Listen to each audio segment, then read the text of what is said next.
Okay, hello everyone.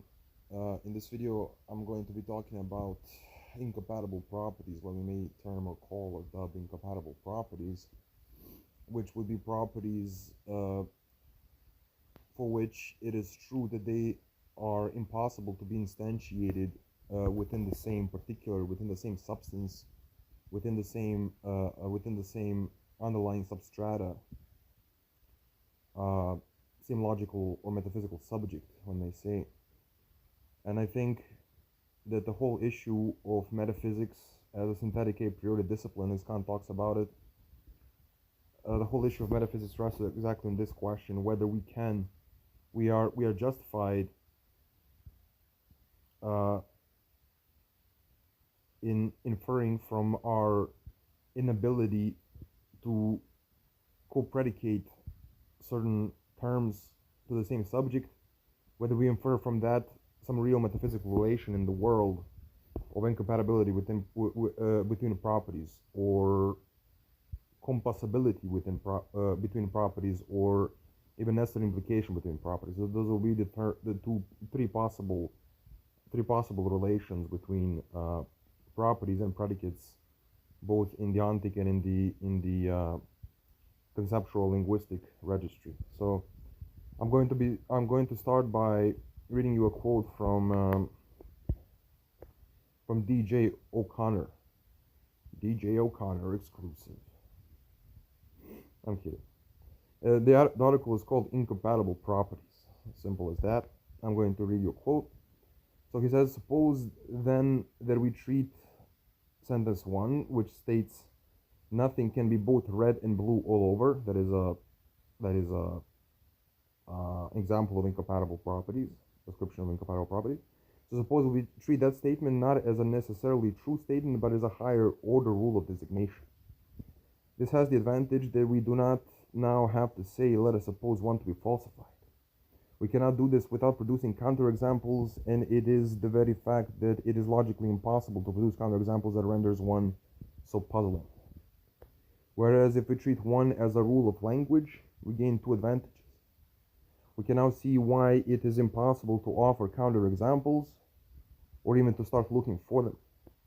We cannot do so because by accepting one as a rule, we have agreed not to do so.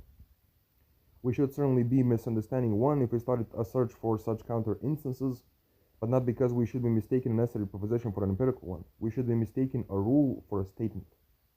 And two, the second advantage, we can ask ourselves what would happen if we abandon this rule of language and then describe what the situation would be.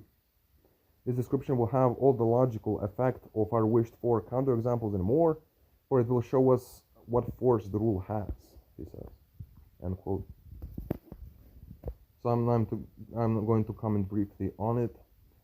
So I would say it is a metaphysical assumption, it is a fundamental assumption of the dogmatic in Kant's terms metaphysical thinking, paradigmatically exemplified by Leibniz, that we can a priori, that is with no recourse to empirical experience whatever, say something substantive about that very empirical world, something that will with the force of necessity hold true of it, of that empirical world. This boils down to this claim: we can. So the question is, can we really? The metaphysicians claim we can say with assurance, but without appeal to some worldly fact alone, that some predicates can be legitimately co-ascribed to the same subject and others cannot. Perhaps also the two or more predicates need to be so co-ascribed. Or to move from the logical, grammatical, or conceptual registry to the ontic one, to the registry or vocabulary or terminology of worldly entities or worldly properties. That would be to claim that some of two or more properties can be co-instantiated in the same substance, while others in principle cannot, and still others are necessarily so co-instantiated. For example, this type of thinking was recognizably present in Husserl, with his idea of eidetic intuition that he saw as a real and veridical faculty that is irreducible to the empirical senses that only give us knowledge of contingent particular facts. So, in his fight against psychologism and logic, and I would say maybe in epistemology more generally, Husserl wants to oppose what he sees as a reductionist view of logical truth, or maybe truth in general, which sees our empirical senses and our psychological makeup as the only possible window into the world, so to speak, only possible faculty of knowledge, which would make all knowledge ultimately perhaps empirical in that sense, in the sense of inductive.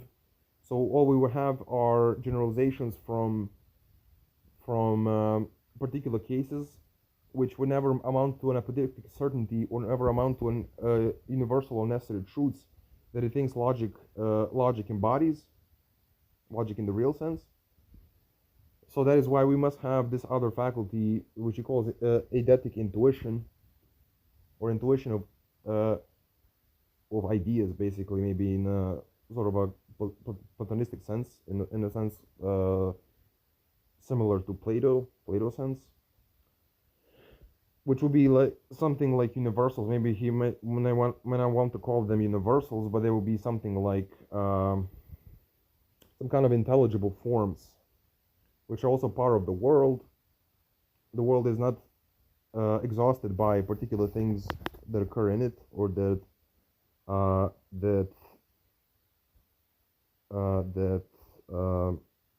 populate it, right? But also we have other things like species, or what we may later call natural kinds. So the next thing I want to say here is that the solution, this author above, so O'Connor, is that his name? Yeah, O'Connor, that is his last name. The solution that the author above gives to an example of such incompatibility between properties gives me hope for my nominalist and anti-metaphysical leanings, since he sees that such incompatibility is a matter of linguistic convention and not synthetic a priori truth, similar to what Wittgenstein might say on this matter with his grammar of color words, where grammar is not to be understood in strictly linguistic sense, in the sense the linguists or ordinary grammarians may understand it, but more like a logic of our language games or something like that, right? So the inherent logic of our language games. But I'm still not fully satisfied, even though he has addressed the concerns I'm having, though briefly in the article. At least at the end of the article, he addresses the doubts or the further questions, further concerns that people may have, that kind of dealing with those statements or those sentences is not fully satisfactory, as in thinking that our talk of incompatible properties actually captures something real about things themselves, about empirical beings that inhabit our world, as if those properties are somehow intrinsically incompatible, and not just linguistically incompatible, not just incompatible according to our contingent and conventional rules of language.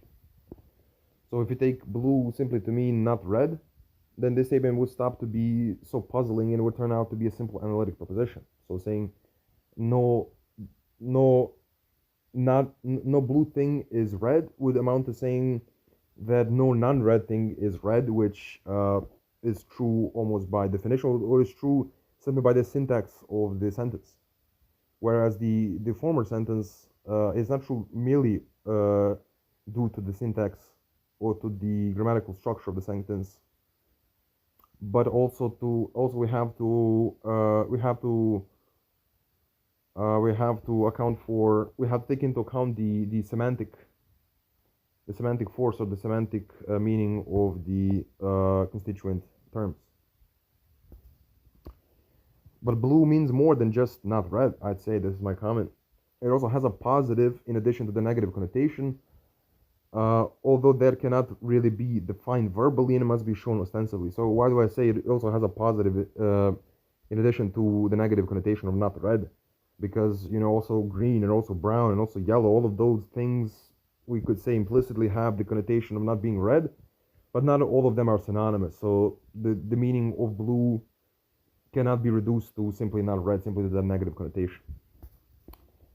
But it also means not red, in addition to that positive meaning, which can also be, we can only be determined ostensibly or by showing an example of such a property in the world, not verbally defined. It cannot be verbally defined.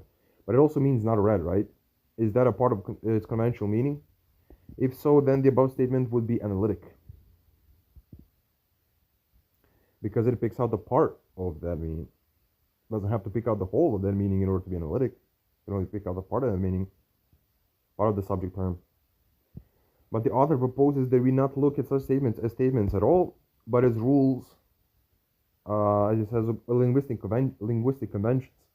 They are neither synthetic a priori statements nor generalizations from experience, statements of empirical facts, purely empirical statements. In fact, it says the no empirical investigation can neither confirm nor refute them, and it doesn't come down to any fact about the world. So all we need is the facts we already know to reason about these kinds of cases, these kinds of issues. We don't really need new facts about the world. Any new fact will either be irrelevant or what? It'll be irrelevant or not really helpful, not really illuminating. So he says the no empirical, yeah, I said that already. All in all, even in the ontic or metaphysical registry, all we need to accept is the law of non-contradiction, which itself may be seen as a rule of discourse. That may be one way of interpreting Aristotle, and the already known facts. So all we need is the law of non-contradiction and the already known facts known to everyone, pretty much, not just some academic philosophers. So then such propositions can be explained without invoking any synthetic a priori principles, at least not any highly controversial ones. So in this sense, the law of non-contradiction would not be a controversial synthetic a priori principle if it is a synthetic a priori principle at all. So it is not what is really at stake in these kinds of debates about incompatible properties, and it can be invoked in the defense of a certain thesis, and you don't really pay the price of going against the grain or going against the general consensus in the philosophical community by invoking that principle. So that is all I wanted to say about this article and about this quote and about this topic. And if you have any comments or opinions or questions, you may feel free to post them either on Facebook or on YouTube or whatever. And yeah, this may be a little may end up in an aporia. It may end up in a sort of a undecided or unsettled state that the ancient skeptics may call the epoche, or the suspension of judgment, until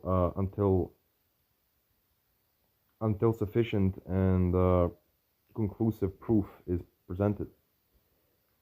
But still, I wanted to. This author tries to offer an explanation, which he says may not be completely conclusive, but it's still a kind of explanation. At least it may illuminate some issues about this topic. So thank you very much for listening, and I hope you enjoyed it. I hope you learned something. I would urge you to subscribe to my YouTube channel. Also follow me on Facebook if you want to do that. Comment, like, share, all those good things. And if you